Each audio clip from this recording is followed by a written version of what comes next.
Solo Leveling Ragnarok Chapter 31. Scene beralih ke sebuah airport yang ada di Korea Selatan.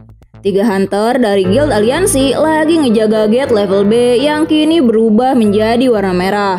Dan itu menandakan kalau dungeon break akan segera terjadi. Saat dia akan melapor kejadian itu pada pihak asosiasi hunter, tiba-tiba matanya menyala. Aku akan melaporkan ke pihak asosiasi kalau tidak terjadi apa-apa.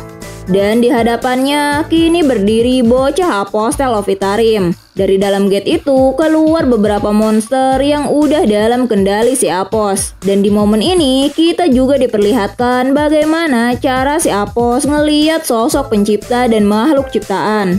Tujuan diciptakannya makhluk untuk memenuhi kehendak sang pencipta. Jika sang pencipta menginginkan sesuatu, maka kita harus mempersembahkan itu kepadanya. Meski harus saling bertarung satu sama lain demi menghilangkan kebosanan sang pencipta. Sampai suatu hari sang pencipta berfirman, "Rekan dari dimensi lain telah tiada. Ambil ini dan klaim kepemilikan dari dunia tanpa tuan itu."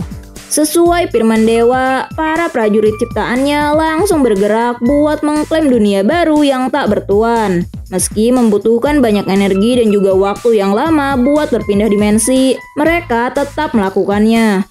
Sampai akhirnya para prajurit tiba di dunia yang mereka tuju. Tapi di sana ada seseorang yang sudah menunggu keberadaan mereka. Dan itu adalah The Darkness, sebuah abisal kegelapan yang tak berujung. Dan saat orang itu mengatakan arise, ribuan pasukan bayangan muncul dan langsung memusnahkan pasukan dari sang dewa dunia lain. Sang kegelapan memiliki pasukan yang sangat kuat di sekitarnya. Tapi ada hal yang lebih menakutkan dari itu. Ketika salah satu pasukan dewa gugur saat melawan Raja Kegelapan, pasukan yang baru saja bertempur bersama mereka akan bergabung dengan Raja Kegelapan dan menjadi musuh dari pasukan dewa. Semakin lama perang berlangsung, semakin banyak korban. Semakin bertambah kuat pula sang Raja Kegelapan dengan semua pasukan barunya. Dan perang yang dimulai di dunia tanpa tuan itu akhirnya meluas ke dimensi luar.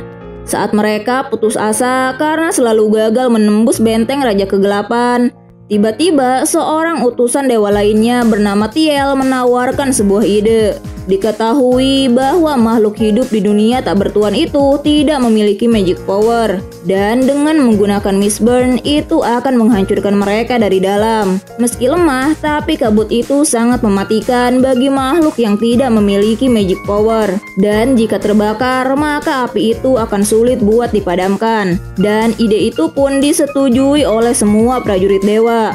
Buat mewujudkan semua itu, si Tiel akhirnya membagi kekuatan dan kemampuannya menjadi 5 kepingan. Kepingan terlemah tiba terlebih dahulu dan ngebawa api Mistburn menuju dunia tak bertuan. Dan seperti yang direncanakan, kepingan itu tiba tanpa terdeteksi oleh Raja Kegelapan. Tapi saat kepingan pertama itu tiba, dia ngeliat sebuah perbedaan di dunia yang tak bertuan itu. Karena makhluk hidup yang dulunya nggak punya magic power, entah kenapa tiba-tiba memiliki magic power. Insiden itu akhirnya dikenal dengan sebutan Great Catalysm. Pada akhirnya, kepingan pertama memutuskan buat menunggu kepingan selanjutnya. Dan kepingan kedua itu adalah aku. Semua ini pasti merupakan permainan dari seseorang. Rencananya tidak boleh ditunda lagi. Kini si Apostel berencana buat mengamati seberapa jauh potensi dari para hunter, khususnya hunter dengan level S rank. Saat dia berdiri di tengah kerumunan orang-orang yang lalu lalang, tiba-tiba boom! Orang-orang yang ngeliat ke arah sumber suara langsung dibuat ketakutan. Dari dinding yang berlubang itu bermunculan monster yang sebelumnya keluar dari dalam dungeon. Dan mata mereka berwarna kuning menyala. Ngeliat monster itu menyerang manusia, si Apostel hanya diam mengamati. Begitupun ketika para hunter mencoba membantu warga sipil. Dan saat dia melihat para hunter yang berjaga di bandara, si Apostel yang tahu kalau hunter itu pernah mengkonsumsi Stardust, dengan gampangnya dia mengendalikan mereka. "Kalian mengganggu rencanaku, pergi sana."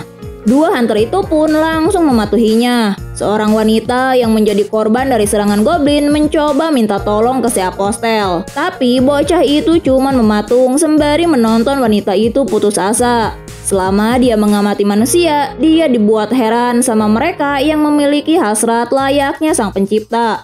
Apakah para manusia yang rapuh ini lebih sempurna dibanding kami? Ngeliat semua orang pada berlarian, seorang pria langsung memakaikan sebuah masker hitam di mukanya. Seorang ajushi kemudian terjatuh, dan sambil putus asa dia berteriak minta tolong. Sementara di hadapannya si monster udah siap menyerang. Bang! Lutut Sung Suho langsung menghantam muka goblin itu. Dia kemudian nyuruh si Ajushi buat segera berlari menyelamatkan diri. Dengan skill material art dan gaya berpedangnya, Sung Suho berhasil numbangin goblin-goblin itu. Perhatian si Apostel pun langsung tertuju ke Sung Suho. Dia kemudian teringat perkataan Lee Min Sung tentang orang bertopeng hitam yang melenyapkan Guild Hyena. Apa dia penyabotase yang Lee Min Sung bicarakan? Dan bersambung. Mari kita bahas. Sung Jinwoo berhasil mukul mundur invasi pertama dari pasukan Elder God. Alasan kenapa perang itu merambat ke dimensi yang lain adalah upaya Sung Jinwoo buat mukul mundur pasukan musuh. Dan jika itu ngelibatin dimensi lain, kemungkinan besar ada makhluk lain yang juga terlibat atau jadi korban dari peperangan mereka. Yang jadi pertanyaan, apakah makhluk-makhluk itu juga jadi musuh Sung Jinwoo atau malah jadi teman Sung Jinwoo? Dan kalau Sung Jinwoo ternyata berkomunikasi atau menjalin suatu hubungan sama makhluk dari dimensi lain, itu bakal ngebuat cerita Solo Leveling Ragnarok ini tambah menarik. Pertarungan Sung Suho versus Apostle of Itarim. Di level saat ini, kemungkinan Sung Suho sedikit lebih unggul dibanding sang Apostle of Itarim. Tapi tentunya jika pertarungan itu berlangsung, Sung Suho bakal dipaksa ngeluarin semua kekuatan yang dia miliki. Dan ini adalah beberapa keunggulan yang dimiliki Sung Suho. Sung Suho berada di level rank A. Dan jika dia menggabungkan kekuatan bersama Grey, kemungkinan levelnya akan setara dengan Hunter S rank. Apalagi jika ditambah Esil, sang apostel yang masih belum sempurna. Mengingat ini baru kepingan kedua dari kekuatan dan kemampuannya, itu artinya kekuatan dia saat ini baru 40%. Dan ini adalah momen yang tepat buat mengalahkannya sekaligus ngeliat peningkatan dari kekuatan Sung Suho saat ini. Bala bantuan. Si Apostel memang memiliki banyak hunter rank A ke bawah yang ada dalam pengaruhnya. Di antaranya ada 2 hunter yang selalu mengikutinya.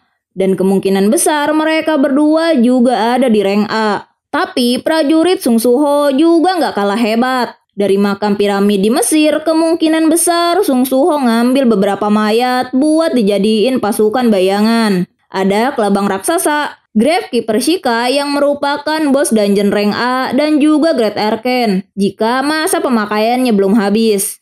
Dan belum lagi semua monster dari Dungeon Break itu bisa dia bangkitin menjadi pasukan bayangan. Tapi rada nggak etis sih kalau Sung Suho ngelawan musuh yang masih bocah.